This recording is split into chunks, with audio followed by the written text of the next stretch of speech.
እንዴት ናችሁ? ውድ የፖድካስት ተከታታዮቻችን እንዴት ነህ? ሰላም ነሽ? ሁሉ ሰላም አማን ነው አለን። ዛሬ ማን ነው እናቀርብ? ዛሬ ወደ መሪዎች ሄደናል። መሪ ፖድካስት ላይ ጋሽ ፍቃዱ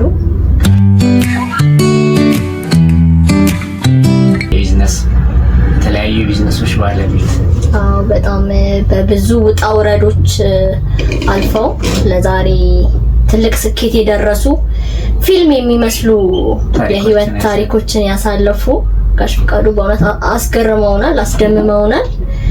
እኛ ተገርመን ተደምመንበት ለምን ብቻችንን ብለን ወደ እናንተ ይዘናቸው መተናል። አብራችሁን ቆዩ። ጋሽ ፍቃዱ እንደሰማሻቸው በጣም ብዙ አይነት ታሪኮችን አሳልፈዋልና ያን ታሪኮች ደግሞ ባለመማር ውስጥ እንዴት ከህይወት ጋር ትግል በመፍጠር ብቻ ላይፍን ቻሌንጅ ማድረግ እንደሚቻል በብዙ ታሪካቸው አሳዩን እና ከእስር ቤት ጀምሮ ያለውን ታሪካቸውን ስንሰማ በጣም ሰው ሁላ ሊማርበትና ሊገረምበት የሚችል ታሪክ ነው ብለን ነው ዛሬም ወደዚህ የመጣ ነው። 1978 ዓመተ ምህረት በሆነ ምሰዋ የሚባል ቦታ ላይ ነበርኩ። 80 ኪሎ ስኳር ጎደለ ተብሎ 5 ሰዎች ለስር ተዳረግንና ሞት ተፈረደብን። ህይወት ሀ ብላ ስትጀምር እንግዲህ ጋሽ ፍቃዱ ወታደር ነበሩ። ከውትድርና ተነስተው ዛሬ የደረሱበት ስኬት ላይ መድረስ ህልም ነበረ የሚመስለው። ሌላው ትልቁ ነገር ደግሞ የሞት ፍርድ የተፈረደባቸው ሰው ነበሩ። በደርግ ጊዜ 80 ኪሎ ለኛ ጠፋ ተብሎ ሞት ተፈረደባቸው። 80 ኪሎ ኢማጂን 100 ኪሎ ራሱ አልሞላም። ግን ለዛ ሁላ ለሞት የሚያደርስ ነበረ በዛ ጊዜ። ህጉ ዛሬ ላይ ምን ይመስላል፣ ያኔ ደግሞ እንዴት ነበር የሚለውን የምናይበትም ነው።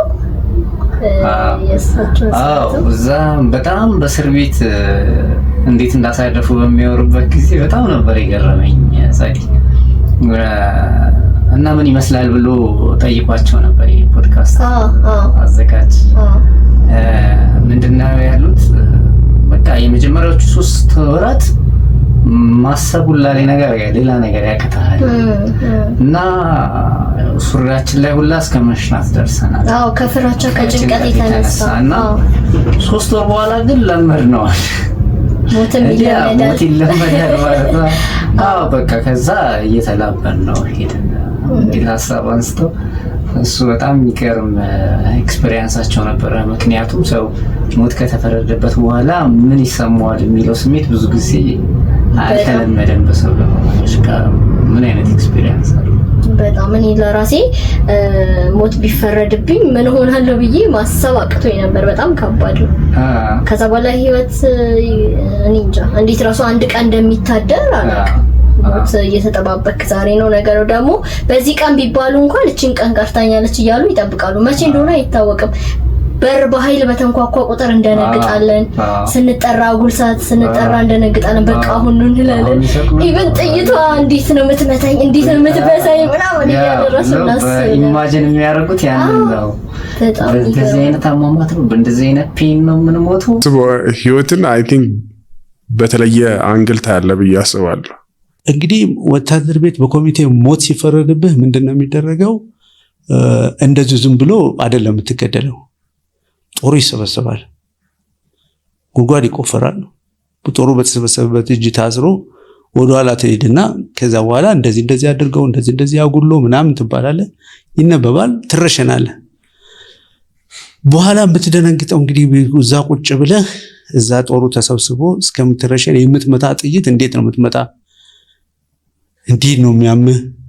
እንዴት ነው የምትሞተው የሚለው ነገር ነው። እና በዛን ጊዜ በተለይ 2 ወር 3 ወር 5ታችንም አንድ ቤት ውስጥ ነበር። ሁላችንም አናወራም ነበር። ጭጭ በጣም ጭንቀት ነበረ። በጣም ያሰቃያል ማለት ነው። በቃ 3 ወራ እዛ ነው ያለፈችው። ከዛ በኋላ ግን እያለፈ ሲሄድ ከ9 ወር በኋላ የመንግስት መቀየር መጣ። መፈንቅለ መንግስት። ያ ሲመጣ ወደ ጊዜያዊ እስር ቤት ተወሰዱ። አዎ ደግሞ ከዛ በኋላ ምን ሆነ 10 አመት ይፈረድባቸው ተባለ አይደል? አዎ ከዛ ሞት የተባሉት የነበሩት ሰዎች 10 አመት ሲባል ጭራሽ በተበሳጨ እንዴ 10 አመት ሙሉ እንዴት ምናምን አሉ። ከሞት እንግዲህ መቼም አለመሞት ይሻላል አይደል? ግን አንዳንዴ ምንድነው አክቹአሊ እነሱ ሞት ይሻለናል አይደለም ያሉት። ግን በዛ 10 አመቱ በዛ ብሎ ደግሞ ድጋሚ ጮሁ።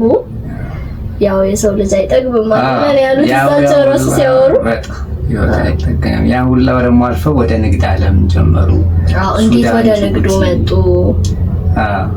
የሚለው ደግሞ በጣም የሚያስገርም ነው። ተፈጥሯቸው ለንግድ የተሰጠ ነበረ። ከወሬያቸው ከታሪካቸው ስንሰማ ቁጭ ማለት የማይወዱ ስራዎችን በቃ ያገኙትን ስራ ሰርቶ ማትረፍ ወይ መክሰር ወይ ማትረፍ በቃ የህይወት ቻሌንጅን መወጣት እንጂ ሌላ አይነት እንትን የላቸውም። ያንን ነገር መጋፈጥ ነበር። እስር ቤት ውስጥ ራሱ ቁጭ አይሉ የታሳሪዎች ካቦ ሆነው ተሹመው ነበር አይደል? በቃ የሆነ ባለህበት ጠንክር ነው። አሁን ላይ በደረሱበት እንትን ራሱ ካነሳው አይቀር ሲያወሩ ምን አሉ? አሁን ላይ ሊስትሮ ብሆንስ ብዬ ራሴን አስበዋለሁ። የምጠርግለትን ሰውዬ እንዴት እያጫወትኩኝ እንደማወራው ምንም ላይ ብሆን እችለዋለሁ ወጣዋለሁ ብዬ ነው ማስበው እና ባለህበት መጠንከር ባለህበት መበርታት ነው ይላሉ። ይላሉ። በጣም ታሪካቸውን ሲያነሱ በጣም ነው የሚገርምሽ። ንግድ እዚህ ጀምረው ቤተሰብ መስርተው ከዛ በኋላ ድጋሚ ጥሩ ላይፍ ጀመርኩ ብለው ልጅ ከወለዱ በኋላ ድጋሚ ወደ አስመራ የሚሄድ ምክንያቱም ምክንያት ኤርትራዊነት በአባታቸው ሆኖ ሲታወቅ ወደዛ እንዲሄዱ ተደረጉ። ከዛ ደግሞ ፈንጅ ማብከን መስራት ጀመሩ። አስመራም ሲሄዱ አልተመቻቸውም። ወደ ኢትዮጵያ ሄዱ ይባላሉ። ኢትዮጵያ ሲመጡ ወደዛ ይባላሉና በጣም ከባድ ጊዜ ነበር ያሳለፉት። በጣም ከባድ ነው። ፈንጅ አብካኝ ሆኑ። ከዛ እንደውም ሲያወር ሰምተሻቸው ከሆነ ጅቡቲም ሱዳንን ኢትዮጵያን ቢዝነሶችን በጣም ራን ከማድረጋቸው የትኛው ቻሌንጅ ያደርጋሉ ጠይቋቸው ነው። እና ሁሉም ከባዶች ናቸው። ኢትዮጵያ ላይ ግን ፔፐር ወርክ ማድረግ ትንሽ ከበድ ይላል። ትንሽ አንድ ወረቀት ከተሳሳተ ወደ ድንግጥ ነው የሚለው ያ እቺ በጣም ያሳቀችኝ ፓርት ነበር። የሆነ ነገር ወረቀት ቢበላሽ በኢትዮጵያ ውስጥ ወደ ድንግጥ ነው የሚለው እና ምን ያህል ትንሽ ቻሌንጅ በዛ እንደሚልና ያ ነገሮች ቶሎ የሚፈጥሩበት መንገድ ካልተቀየረ ከሌላው ሀገር አንፃር እንኳን የኛም ነው ያለው ፈታኝ እንደሆነ ያሳዩበት ገጠመኝ። አፍሪካ ሀገር ውስጥ ራሱ ሌሎች ሀገሮች ላይ ንግድ ፍቃድ ለማውጣት በጣም ቀላል ነው አሉ። በቃ እዚህ ላይ ሲያወሩ ኬንያ ሄጄ አንድ ጊዜ ስራ አስኪያጁን ነው የምጠብቀው እላቸዋለሁ። ገቢዎች ሄደው ማለት ነውና ለምን ትላለች ጸሐፊዋ፣ ቆይ እሱን ነው የምትፈልገው ምናምን እያልኳት የሆነ ሰዓት ላይ ለምን ስትለኝ ንግድ ፍቃድ ለምን ያልጨርስሎትም እንዴ ምናምን አለች። ለመንግስት ይሄን ያልከፈሉ ለኔ ይሄን ያልከፈሉ አለችና በቃ በአንድ ግማሽ ቀን በማይሆን ሰዓት ውስጥ ጨርሳልኝ ሰጠችኝ። ለመንግስት ያለችውን ማልቶችም ለራሷም ተጠቀመችና ኢትዮጵያ ውስጥ ተጠቅመውም ቢሆን ጊዜያችን ይሄ ባለሀብቶች ሀገርም ለመለወጥ ለመስራት የሚተጉ ሰዎችን ከማጉላላት ተጠቅመውም ቢሆን ጥሩ ነገር ቢሰሩልን ጥሩ ነው። እዛ ቀላል ነው፣ ብዙ ነገሮች ኢዚ ነው በቃ የሚያደርጉት ንግድ ፍቃድ ምናምን። እዚህ በጣም ፕሮሰሱ በጣም ከባድ ነው እና ያንን ቻሌንጅ ተወጥተው ነው ብዙ ከዛም በኋላ ብዙ ሀገሮች ሄዱ። በኋላ ደግሞ ወደ ሆላንድም የሚሄድ እድል እንዳገኙ ሲያወሩ ይሰማልና እዛ ላይ ራሱ ሆላንድ እንግዲህ ጅቡቲን አሳልፈው ሰመራን ያን ሁላ መከራ በጦርነት በፈንጅ አምካኝነት እነዛን ሁላ ነገሮች አልፈው እዛ ሄደው ደግሞ ጥሩ ነገር ይገጥማቸዋል፣ በቃ አሪፍ ሀገር ሄደዋል ብለን ስናስብ ጭራሽ የሳቸው አመለካከት ግን ሌላ። የገረመኝ በጣም ትልቁ ስቃይ የጀመረው ሆላንድ ነው ብለው ነው የጀመሩት። ከዛ እኔ ምን እየጠበኩ ነበር፣ በቃ ወይኔ ብር አጡ ተቸገሩ፣ በቃ የዛ ጊዜ አጡ ተቸግሮ ነው ምናምን ብዬ እጠብቃለሁ። ችግር የለም ሆላንድ ችግር ከሌለ እንዴት ህይወት ይቀጥላል? በቃ ችግር ሲኖር ነው ያንን ለመወጣት ስትለፋ ደፋ ቀና ስትል ምናምን ነው ያ ነው ህይወት ብለው ነው። ያ ነው እዛ ግን መኖር ትችላለህ ግን አታድግም። ደግሞ አትቸገርም እና ይሄ በጣም ከባድ ስቃይ ሆነብኛል እና ከአንድ ጓደኛቸው ጋር እያወሩ እንዴት ነው እዚህ ሀገር ምናምን እያሉ ስለመለወጥ በሚያወሩበት ሰዓት ብድር ይሰጣል እና እንደዚህ አይነት የሚሰጡ ሰዎች አሉ። በዛ አጋጣሚ ያንን ተጠቅሞ የማድረግ እድል አለ የሚል ሀሳብ ሲያነሳላቸው እኔ ወስዳለሁ አሉ በድፍረት። ወይ አንተማ አትችልም፣ ቢያንስ እዚህ ሀገር 5 ዓመት 10 ዓመት የኖሩ ሰዎች የተማሩ መሆን አለባቸው፣ እንደዛ ካልሆነ ብድር ማንም አይሰጥም አሏቸው። ያ ሲባል አይ እኔ መውሰድ እችላለሁ በልበ ሙሉነት ድፍረታቸው እያንዳንዱ ነገር ላይ ያላቸው እዛ ላይ አለመማራቸውን ራሱ እንዴት ድለኛ እንዳደረጋቸው ሲናገሩ አልሰማሻቸው? አዎ እንጂ ሆላንድ ሀገር ራሱ አሁን እንደ ጥናታዊ ቪዲዮ እየተሰራላቸው እንደሆነ ራሳቸው ተናገሩ። እንዴት ይሄን ሁላ ቻሌንጅ ሳይማሩ እንዴት አግኝተው እንዳረጉና ሆላንድ ሀገር ያን ብድር ለመውሰድ እንዴት ቻሌንጅ እንዳረጉ ሲያወሩ ትገረሚያለሽ። ለምሳሌ ወዲያው እንደዛ ሐሳቡን ከነገራቸው በኋላ ልብስ፣ ጫማ፣ ላፕቶፕ፣ ቦርሳዎች ምናምን ገዛዋል። ምንም አላረግበትም፣ ግን በቃ የሚያስፈልጉትን ነገሮች ስራ ሰሩ፣ ያችን ገዙ። ከዛ ብድሩን የሚወስዱበት መንገድ ፈለጉ። ሄዱ። ሄንከን ቢራ አከፋፍላለሁ፣ ወደ ጅቡቲ ወደ ኢትዮጵያ አከፋፍላለሁ። ሄዱ፣ አናገሩ። ሄንከን ቢራ አይ እኛ አከፋፋይ ያለን ብሎ መለሳቸው። ተስፋ አልቆረጡም።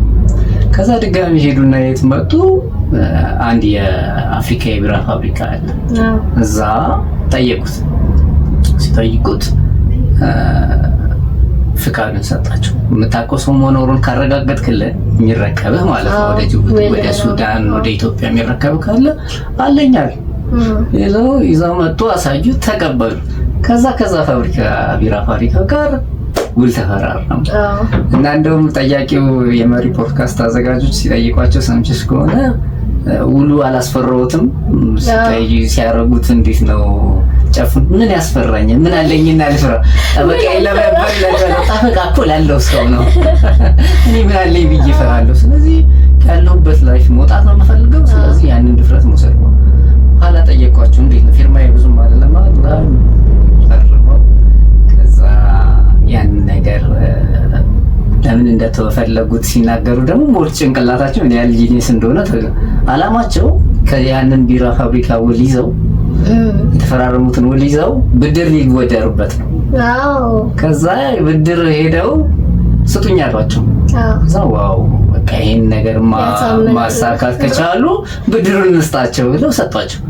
ኢማጂን ያ ሰውዬ መማር አለበት 5 ዓመት 10 እሳቸው 9 ወር ላይ ጀመሩ። በ3 ወር 12ኛ ወራቸው ላይ ብድሩን አገኙ። እና ይሄ በጣም የማይታሰብ ነው እና ጥናታዊ ቪዲዮ እንዲሰራላቸው ዶክመንተሪ ተሰራላቸው የሚቻለው ይሄ ይመስለኛል። ያልታሰበ ያልተገመተና አይቻልም የተባለን ነገር ሰብሮ ነው እዛ በኋላ የገቡት። ከዛ ብዙ ትርፍ ማግኘት የሚችሉበትን መንገድ ፈጠሩ እና የሆላንድ ቆይታቸውን ምንም ቻሌንጂንግ ቢሆን በዚህ መንገድ በጣም አስደሳች በሆነ መንገድ ጨርሰዋል። ለስኬትም ያደረሳቸው ጽናታቸው፣ ድፍረታቸው ይሄ መጨነቅ ላለባቸው ነገር ያውቃሉ። ለብዙ ነገሮች አይጨነቁ። ምክንያት ይፈልጋሉ። ሰምተሻቸው ከሆነ የሆነ ተስፋ የሚቆርጡበት መንገድ ላይ ሲደርሱ ያሳለፉትን ታሪክ የሚያስታውሳቸውን ነገር እንደ ትምህርት ይወስዳሉ። ለምሳሌ በጦርነት ጊዜ ሰምተሻቸው ከሆነ አንድ ረጅም ልጅ ግዙፍ የሆነ ሰውዬ አብረው እየሮጡ ውጊያ ላይ ተመታባቸው ጀርባው። ጓደኛቸው ነገራቸው ሲመስለኝ ጓደኛቸው የነገረባቸው ግን ነገራቸው እሳቸው በተጨነቁበት ባዘኑበት ሰዓት ያን ታሪክ አነሳላቸው እና ያን ታሪክም እሳቸው አንስተውታል። በዚህ ተመልካቾቻችን እንዲያውቁት ታሪኩ በጣም የሚገርም ነው። አንዳንዴ ያ ጓደኛቸው ምንድነው ያለው እንዳልኩሽ በጦርነት ላይ መሃል ላይ ሲሮጡ ተመታ። ትልቅ ነው ሰውየው በቁመትም በግዝፈትም። ስለዚህ የተወሰነ መንገድ ይዘውት ሄዱ። ከዛ አልቻልንም አሉ። ስላልቻሉ ጥለውት ማስቀመጥና ራሳቸውን ማትረፍ ስለነበረባቸው ሄዱ።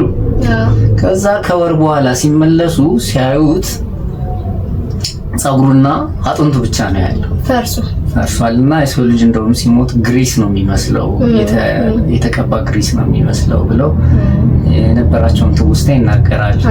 ከዛ ያንን ሆነ ብትሆን ኖሮ እኮ ዛሬ አትበሳጭም ነበር ያለኝ ሲሉ በቃ መጥፎ ነገር ሲመጣ በቃ መሞትም አለ እንደምሆነ መቅረት አለ ግን እግዚአብሔር ያን ጥሩ ነገር ስለሰጠን ምንም ቢመጣ መጨረሻው ሞት ነውና ምንም አይመጣም የቻልነውን እንሞክር አይነት ነገር ያስተላልፋል እና እንደዛ ይባቻል። ሌላው የገረመኝ ሩዋንዳ ላይ እነ የመሪ ፖድካስት ጠያቂዎችም ሆስቶች ሲያነሱት ከሰማክ ብዙ የኢትዮጵያ እንትኖች እየተቋቋሙ ነው። ሆስፒታል በአማርኛ አለ፣ ሆቴል በአማርኛ አለ፣ ብዙ ኢትዮጵያውያን ስልጣን ላይ ያሉ ምናምን አሉና ደስ አለኝ። አፍሪካ ሀገር ላይ አፍሪካ ሀገርን ብትሆን በቃ እየተስፋፋ ነው ኢትዮጵያውያን በትልቅ ደረጃ ምናምን የሚለው ነገር እሱ ነገር አስደሰተኝና ጋሽ ፍቃዱም ውጪ ሌላ አውሮፓ ሀገሮች ምናምን ራሱ ከመሞከር የሆነ ቢዝነስ አፍሪካ ሀገሮች ላይ መሞከር የበለጠ ያዋጣል። አፍሪካ ሀገሮችን እስቲ እንሞክራቸው እያሉ ነበር። አፍሪካ ሀገሮች ላይ ብዙ ነገር ብንሰራ ልብስ ጋርመንት እንደሚታወቀው ቀደም ብለን ለመግለጽ እንደሞከርነው እኛም ሀገር በዳቦ ፋብሪካ መገጣጠሚያ የኤሌክትሪክ መኪና መገጣጠሚያ ቢሾፍቱ ላይ አላቸው እና ጋርመንት ላይ ቢዝነሳቸውን በስፋት ያካሂደዋል እና ብዙ የአፍሪካ ሀገሮች ላይም ከረጅም ጊዜ ጀምሮ የመስራት እድሉ ነበራቸው እና ያ ሰው ተግባቦትነታቸው በጣም ስራ ወዳድነታቸውን ብዙ የሚያሳይ ታሪክ ነው እና ብዙን ደግሞ በጣም ገብተው ያዩት በጣም አስተማሪ ሰው ናቸው። በጣም ተስፋ አይቆርጡም። ምንም ነገር ቢፈጠር ተስፋ አይቆርጡም። በቃ የሆነ ነገር ይቀጥላል ብለው ያስባሉ። የሆነ ነገር ቢበላሽባቸው ሌላ መንገድ ደግሞ ይፈልጋሉ። እኛ አሁን የሆነ ቢዝነስ አንተ ትንሽ ቢዝነስ ራሱ ጀምረክ ትንሽ ነገር ሲፈጠር እንዴት ነው ተስፋ እንቆርጣለን አይደል? ብዙ ሰው በቃ የሰው ባህሪ እንደዛ ነው። ግን እሳቸው ምንድን ነው የሚያደርጉት? ሌላ ቀዳዳ ሌላ መንገድ ታስታውሻለሽ? በመኪና የትናይት እየነዱ የገረመኝ ራሱ ብር የላቸውም ነበርና እንዴና 40-60 ቁጠባ አስቀምጠው ነበርና አውጡ ስጡኝ አልኳቸዋል። ብሩን ፈልገዋለሁ ለሰውየው የምን ሀገር ብር ነበር? ሱዳን ይመስለኝ። የሱዳን ብር ምንዛሬ ከዛ እየመነዘሩ ወደ 10 ሚሊዮን ብር ሰርቻለሁ አሉ። የሚገርም ነው። ድፍረታቸውን በጣም ነው ምቀናበት። በጣም የሆነ ነገር ለመውሰድ በቃ መክረሰርም ከሆነ ከሰር ማለፍም ከሆነ ለፍ እንጂ ምንም አይመጣም ነው በቃ መሞከር ነው ያሉት። እና ጋሽ ፍቃዱ በጣም የሚገርሙ ሰው ናቸው። በጣም የቢዝነስ ሰው በጣም ብዙ ታሪክን የሚያስተምሩ ናቸው።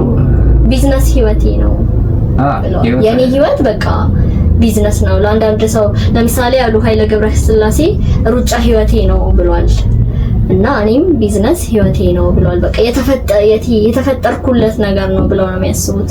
የሆነ ነገር ወደ ሆነ ነገር መቀየር ይችላሉ። ችሎታቸውን አውቀውታል። አንዳንዴኛ ምንድነው ብዙ ጊዜ ግራም ያጋባል መክሊታችንን አላወቅነው።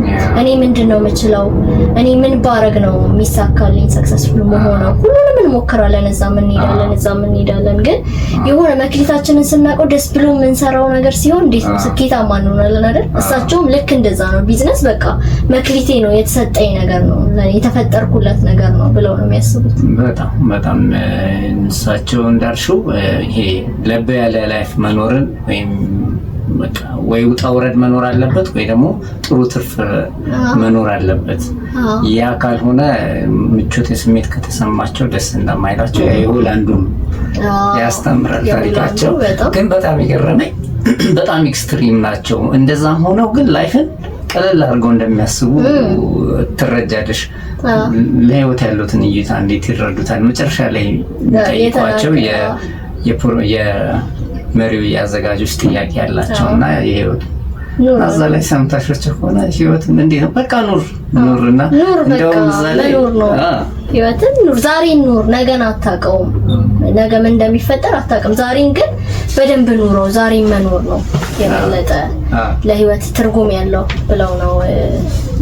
ዛሬን መኖር ነው። እንደውም ልጃቸው ጋር ሲከራከሩ የነበረው ሁኔታ ያወራሉ። አንድ ቦታ ላይ የሆነ ቦታ ሄደው በጣም ቁንጫ ተዋን በላቸውና ምን አቀበጠህ አርፈህ አልጋ ተከራይተህ አትኖር አትገባም እዛ አታድርም ተቋና ያለበት ቦታ ለምን ሄድክ የሚል ወቀሳ ደረሰበትና አንተ እኮ አሁን ልዩነቱን አታውቁም።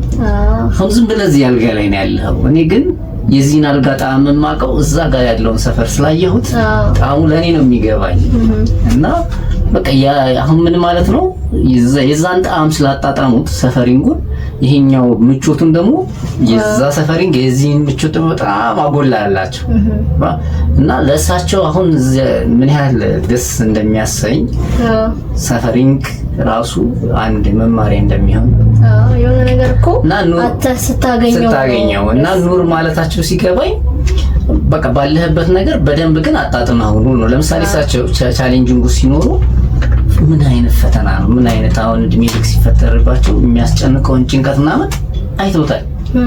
ያንን ፔን አይተውት ልክ ከዛ ወጣው ደግሞ ላይፍን ደግሞ በስትራግል የሚያጣጥሙበት ሌቭል ላይ ሲደርሱ ደግሞ እንዴት ደስ ይላል። በጣም ደስ ይላል። አንድ ሰው ከሞት ራሱ ህይወት ተሰጥቷል እንኳን ሲባል ቀላል ነው በጣም። ኢማጂን እዚህ ሰክሰስ ላይ የደረሱት እኮ የሞት ፍርድ የተፈረደባቸው የነበሩ ሰው ናቸው። እንደገና ደግሞ ብዙ ኪሳራዎች ይሄ ከላይ እኛ ወራ ነው እንጂ ዲቴይል ፖድካስቱን ብትሰሙት ደግሞ ህይወታቸው ላይ ብዙ ኪሳራ ያጋጠማቸው የሆነ ነገር ተሳካልኝ ሲሉ የሚቋረጥበት የሆነ ነገር መንገድ ያዘልኝ ሲሉ እንደገና ፊልም ያደረግበት ብዙ ነገሮችን አልፈው ነው እዚህ የደረሱትና ዛሬ የብዙ ፋብሪካዎች ባለቤት ሀረር ላይ ኢንተርናሽናል ሆቴል እየገነቡ ነው። እሱም ፊኒሺንግ ላይ ነው ብለዋል በዚህ ፖድካስት ላይ በሰጡበት ታይም ማለት ነው። እና ብዙ ስራዎችን እየሰሩ ነው አሁን ላይ። አንድ ድርጅት ራሱ ማኔጅ ማድረግ ምን ያህል ይከብዳል። እሳቸው እስከ 4ኛ ክፍል ነው የተማሩት። በጣም እዚህ ላይ በጣም ማንሳት እንፈልገው ሰዲም ምንድነው ብዙ ጊዜ እኛ አሁን ላይም በጣም ሀገራችን መፍትሄ ትፈልጋለች። ለምን በተማረው ህብረተሰብ በጣም ብዙ ልምድ ባለው ህብረተሰብ መካከል ያለው ለውጥ የሚጠበቀውን ያህል አይደለም። ሀገራችን የምትፈልገውን ያህል አይደለም። 4ኛ ክፍል 5ኛ ክፍል የጨረሱ የመርካቶ ነጋዴዎች የተለያዩ ቦታ ያሉ ነጋዴዎች ብዙ ተአምር ሲሰሩ ይታያል። እና መሬት ይወልረደ አንዳንዴ እኔ በግል ራሱ አንድ ዘመዴ ነገረኝን አውቃለሁ። እና እሱ ከፍተኛ ስራ ቦታ ማናጀር ነበርና መጣ እና ሰውየው 4ኛ ክፍል ነው የጨረሱት እና ግን ማናጀር ሆኜ ቻሌንጅ ሳያረጉኝ ሪሊ እርሱ ግን 4ኛ ክፍል ላይ የጨረስኩት ብዬ መደነቅ ጀመርኩኝ። እና እነዚህ አይነት ሰዎች መፍትሄ ይሆናሉ ለኛ በጣም ትልቅ መፍትሄ ይሆናሉ። ለምን ወጣቱን ማህበረሰብ ብዙዎቻችን ትምህርት ጥሩ ነው አስፈላጊ ነው በእርግጥም አስፈላጊ ነው ያን መንገድ ይዘን ሄደናል። ግን እሳቸው ምናልባት አንዳንድ ትምህርት ላይ ደግሞ የሚፈጥሩትን ወደ ኋላ የሚያስቀሩ ሳይኮሎጂካል ኢምፓክቶችንም ይናገራሉ። ሆላንድ ላይ ያሉ አንዳንድ እዛ ላይ ሰምተሻል አለመመሪ የጠቀመኝ መሰለኝ ሲሉ ያ አብሯቸው የነበረው ሰው ተምሮ በማጣቱም የሆነ የመሳቀቅ የመሸበር ስሜት ሲሰማው አግኝቶም ደግሞ ካገኘው በስተቀር እንደዚህ አይነት ላይፍ መኖር የለብኝ ብሎ ራሱ ወደ ኋላ ሲጎትት ያዩታል። እሱ መማር ከሆነ እንደዚህ ከሆነ ለምን የሚሉበት ምክንያት አንዳንዴ አሳሪ የአስተሳሰቦችን ይፈጥራል። እሱ ያንን አይተንበታል በእሳቸው ታሪክ ውስጥ። ሰውየውን ዲቴል ገብታችሁን ብታዩት ያንን የተማሩበት እሳቸው ጋር ግን ይሄ መፍረጥ መነሳቱ መውደቅ መነሳቱ ሁሉ ነገር ስለነበረ ያንን ነገር በደፍሮ ከመውጣት ወደ ኋላ አላሉ። ዛሬ ላይም ተመልሼ ምንም አይነት ህይወት ውስጥ ብኖር ምንም መኖር እችላለሁ ብለዋል። እንደገና ህይወት እንዴት ነው የተማሩት ሲላቸው ምንድን ነው ያሉት? እያቃጠለኝ እየኖርኩት ነው። እነዚህ ሁላ ፋብሪካዎች መገንባት እና የተለያዩ እውቀቶችን ማዳበር ይፈልጋል። እና እሱ እንዴት ተማሩት በሚለው ጥያቄ እያቃጠለኝ የሚለውን መልስ እያቃጠለኝ ነው የተማርኩት ስቀው መለሷት ስቀው ነው የመለሷት። ህይወት እንዴት ተማሯት እያቃጠለኝ ብለው ስቀው መለሷት። ግን እቺ እያቃጠለኝ የምትለዋ ነገር በእያንዳንዷን ስቴፕ እንዴት እንዳለፏት ያለውን ሀሴኑ ከባድ እንደሆነ የገለጹባት አጭር ቃል ናትና እውነትም ተቃጥለው ነው እዚህ የደረሱት። ጋሽ ፍቃዱ ያረር ሰው ናቸው። ፈታ ያሉና ግልጽ ሰው ናቸው። ቀናነት ከነገራቸው ይታያል። ነገሮችን ቀላል አድርገው የሚያስቡ ይመስላሉ። እንዴት ነው ድርጅቶቻቸውን ማን ማድረግ እንዳለበት፣ ማን እንደሚያግዛቸው፣ ማንን የት ቦታ ማድረግ እንዳለባቸው በቃ እያንዳንዱን ነገር ያውቃሉና እኔ በቃ በጣም ያስገረሙኝ ሲያወሩ ያደርጋሉ። ታውቂያለሽ በጣም ሰው ያዳምጣሉ፣ ነገሮችን በጣም ሴንሲቲቭሊ ያያሉ።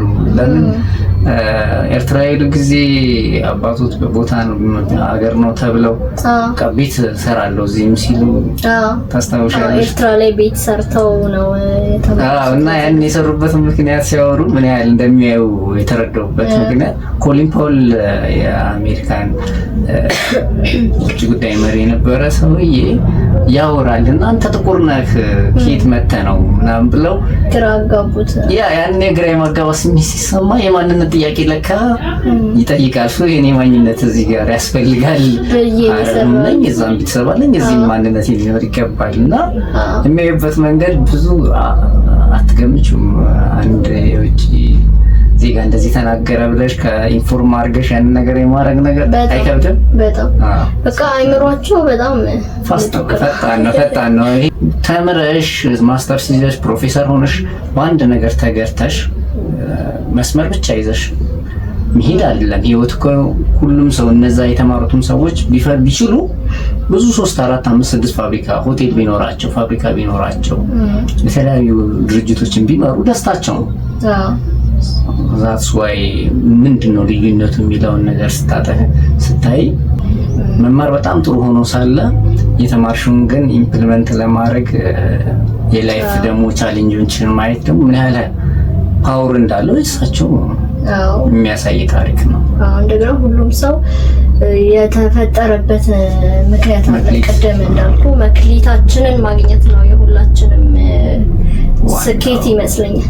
የስኬት መንገድ ዋናው ጅማሬው መክሊታችንን ማግኘት ምንድነው የምንችለው የሚለውን ነገር ልክ ጋሽ ፍቃዱ ቢዝነስ ህይወቴ ነው እንዳሉት ሁላ እኛም እንደዚህ ማድረግ ህይወቴ ነው፣ ጋዜጠኝነት ህይወቴ ነው የምንልበት ህይወታችን ነው የምንልበት ትክክለኛ ቦታውን ሲያገኛል አይደለም? ስራ ቦታውን ሲያገኝ እንደዛ ሲሆን ጥሩ ነው። ያየሁት ትልቅ ነገር ከሳቸው ጥንካሬ፣ ደፋርነትና ለነገሮች መፍትሄ ከመፈለግ ወደ ኋላ ለማለት እንጂ አሁን እንዳልሽው ቢዝነስ መክሊታቸው ቢሆን አንድ ቢዝነስ ላይ ያላቆሙም እንጂ ሰው ብዙ ቢዝነሶችን ከመሞከር ወደ ኋላ ያልሞከሩት ነገር የለም። ያ ምክንያቱም ምንድነው በቃ ደፋር ከመሆናቸው የተነሳ የተሻለ ነገር የሚሆንበትን መንገድ አውጥተው ወርደው በዛ ነገር ውስጥ መግባት ይመርጣሉ። እና አንዳንዴ መሞከርም ራሱ ደግሞ ምን ያህል አድቫንቴጅ እንዳለው የታየበትና አሁን ላይ እንግዲህ ቢዝነሳቸውን ለልጃቸው ሊያስረክቡ ነው እንዴ? ለነሳቸው ገና ብዙ ይቀራቸዋል። ብዙ ሀሳብ ብዙ እቅድ አላቸው። ግን ልጃቸውም አብሯቸው እንደሚሰራ ተናግረዋል። ሆላንድ ነው ያደገው ልጃቸው። ያው በብዙ እንደውም የመሪ ፖድካስት ሆስት ሲጠይቀው እኔ ከአባቴ ጋር ማልግባባበትም ብዙ ነገር አለ፣ ግን እኔ የምለውንም የሚቀበልበት መንገድ አለ። አንተ በምን ልክ ነው የምትቀበለው የሰዎችን ሀሳብ ብሎ አንስቶበት ነበርና ደስ እንዳለኝ ልበላት ነው የሆነ የሚያስቅ መልስ መልሰውለት ነበር እንደውምና ሀሳብ እቀበላለሁ፣ ግን ልጅም የተሻለ ከኔ ብዙ የሚያውቀው ነገር አለ እኔም የምሰጠው ማስተላለፍለት ያስተዳደግ ፎርሙ ሁሉም ነገር ስለሚለያይ እሳቸው የሄዱበትን መንገድ ይዝ ማለት አይቻልም። ግን ያው ኃይሌን ከዚህ በፊት ሲጠየቅ ሰምተሽ ከሆነ ልጁን ኪራይ እንደሚቀበል አታውቂያለሽ እና ያው ያንን ቻሌንጅ እንዲያዩት እነሱ እንዳይደግሙ የሚያደርጉበት የራሳቸው ጥሩ አስተዳደግ መንገድ አላቸው። ያ ጥሩ ነገር ነው ብዬ አስባለሁ። ሞሩፍ ደግሞ ይሄንን ጥንካሬ ይሄንን ብርታት ለልጅ ማስተላለፍ ቢቻል በያስቢ ነው ልጅ እንዳላቸውና አብሯቸው እንደሚሰራ ሲናገሩ ደስ ያለኝ የእሳቸውን ጥንካሬ ለልጃቸው ካስተላለፉ እሱም ደግሞ ለልጅ እያለ ይቀጥላል። በነገርሽ ላይ ጻዲ ትልቅ ነገር ነው ያነሳሽው።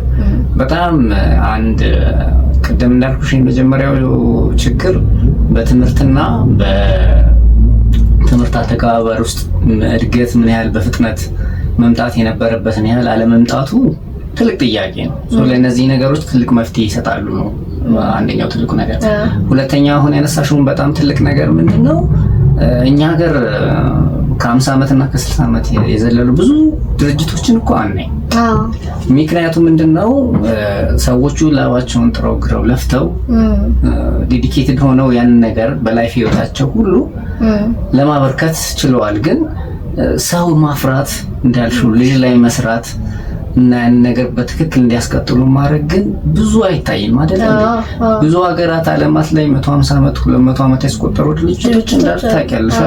እና ቶዮታ የተለያዩ ፋብሪካዎች ከልጅ ልጅ ሲወረዱ የመጡ ራሳቸውን እያዘመኑ እየተስተካከሉ የመጡ ናቸው። ኢቭን ያባ እንኳን ባይሆን መንግስቱ በስርዓት ተረክቧቸው ያ ነገር እንዲቀጥል የሚያደርግበት ሁኔታዎች አሉ። እዚህ ሀገር ያ ዓለም ለመዱ ወይም ያ መተካከት አለመኖሩ ጎድቶናል እንደ ሀገር።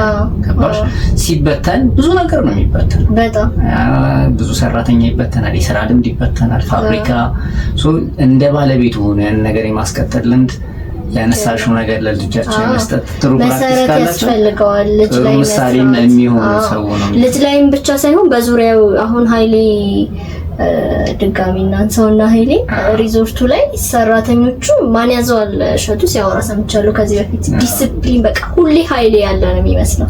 ሁሌ እሱ እንዳለ ሆኖ ነው የሚሰሩትና ምንም አይጓደልም። በቃ እንዴት ነው የቀረጻቸው እንዴት ነው የሰራቸው ብዬ ገረማለሁ አለ ማን ያዘው ራሱ ሲያወራና ልጅም ብቻ ሳይሆን ሰራተኞች በዙሪያ ያሉ አብረው የሚሰሩ ሰዎችንም መቅረጽ መቻል፣ ይሄ ማስተላለፍ አለ የሆነ አንድ አይነት የሆነ ዲሲፕሊን እንዲኖር ማድረግ መቻል በጣም ጥሩ ነው ብዬ አስባለሁ። ቢልድ ያደርጋሉ።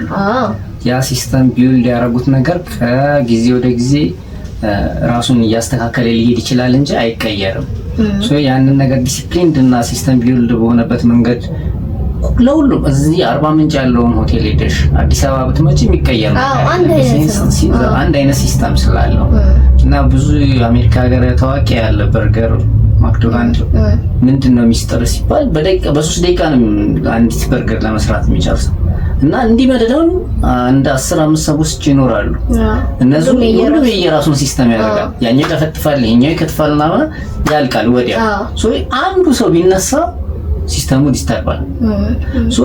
ግን ይሄ ነገር አንዴ ስለተያዘ 5000 ብራንች መክፈት ማለት ምን ያህል ከባድ ነው።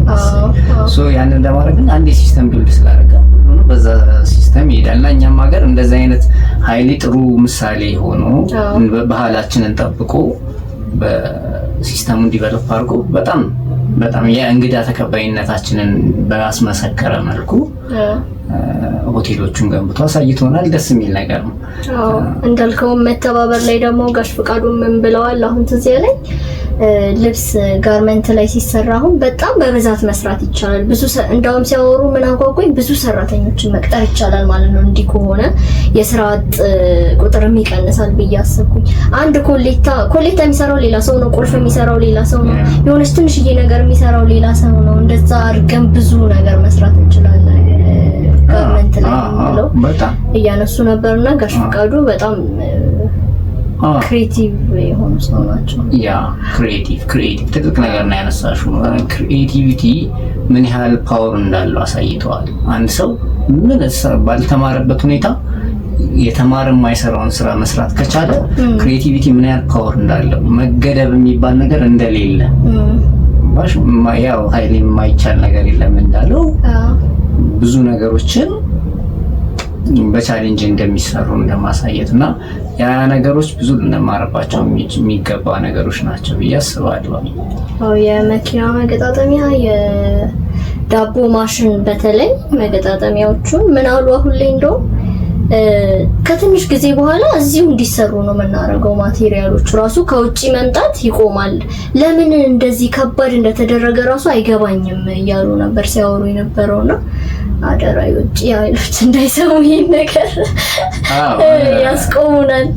ግን እንደዛ እያሉ በጣም ተገርመው ነበር። ከትንሽ ጊዜ በኋላ በቃ ይሄ ጥቃቅን የሚባሉ ነገሮች ካልሆኑ ማስገባት ራሱ እናቆማለን፣ እዚሁ የሚሰራበት ሁኔታ ነው የምንፈጥረው እያሉ ነበር። እኔ እንደውም ምን ሀሳብ እንደመጣልኝ ታከለጸ እነዚህ እንደነዚህ አይነት ሰዎች ቢበዙልን፣ በተለይ ብዙ መሪ ፖድካስት ላይ የሚያቀርቧቸው ብዙ እንደዚህ አይነት ጠንካራ ሰዎች አሉ። ኖ ማተር ያው መማሩ ጉልበት ይጨምራል፣ አቅም ይጨምራል። ግን እነዚህ ሰዎች በህይወት ልምዳቸው ራሱ ሴሚናር ቢያዘጋጁ ብዙ ሰው የማቀየር አቅም አላቸው። በጣም ያ 3 ወር 2 ወር 4 ወር የሚፈጅ ሴሚናር እኮ ብዙ ነገር ከነሱ ከሚያውቁት ላይፍ አንፃር ሰውን በጣም የመቀየር አቅም አላቸው። ግን ጀስት ዱ ኢት ነው አሁን እሳቸው በተግባር ሂድበት አድርገው ተፈተን ነው ከወደክም ወደቅ ኤክስፒሪየንስ አድርገ የሚለው ነገርና ያንን ነገር ያስተምራሉ ብዬ አስባለሁ። ምክንያቱም ጋፑን ያጠቡታል ብዬ አስባለሁ። ቲዮሪ ነው የምንማረው የምናውቀው፣ ያንን እንዴት ፕራክቲካሊ ሰዎች በድፍረት ኢማጂን በማድረግ እና እሳቸው እኛ ከማናውቀው ክህሎት ጋር ቢያስተዋውቁን ወደዛ ለመግባትና ሰው ያለውን ነገር አቅም ዲቨሎፕ ለማድረግ በጣም ይጠቅማል ነው። ያው እንዳሉት መጀመሪያም ኢትዮጵያ ላይ ከባድ ቢሆንም ግን ሁሉም ሀገር አለ እንደዚህ አይነት ሀስል የሆነ ነገር ሲጀምር የሆኑ ነገሮች ሁሉም ሀገር ላይ አለ። ከዛ ለምን ኢትዮጵያ ላይ እንደዚህ ነው ምናምን ብሎ ሳንፎ ከመቅረት ግን ሞክሮ ሁሉም ሀገር ስላለ ሂፕ ምንድነው የሚባለው በየመስሪያ ቤቱ ያሉ ስቃዮች ሞክሮ ቢሮክራሲ መውጣት ነው። በቃ ቻሌንጁን መጋፈጥ ነው እንጂ ምንም ማድረግ አይቻልም። ያለህበትን መቀበል ነው። በቃ ተቀብለኸው መቀጠል ነው እንጂ ወዳችን ቢደነግጥ አልቀርብም ማለት ወዳችን ቢደነግጥ ወረቀትን ቢጠፋ እንደምንም መጋፈጥ ነው ብለዋልና በጣም አስተማሪና ብዙ ቁም ነገር የሚገኝባቸው ናቸው። ጋሽ ፍቃዱ የህይወት ልምዳቸውን እንዲህ ኦፕን ሆነው ስላካፈሉ እነሱንም ሆነው ብዙ የህይወት ልምዳቸውን የሚያካፍሉ ሰዎችን በጣም ከልብ አድርገን እናመሰግናለን። ለዛሬ ይወዳናል። የፖድካስቶች ፖድካስት ይህን ይመስል ነበር። በሌላ ርዕስ በሌላ እንግዳ አዳዲስ ነገሮች ይዘን እንመጣለን። እስከምንገናኝ ሰላም ሁኑ።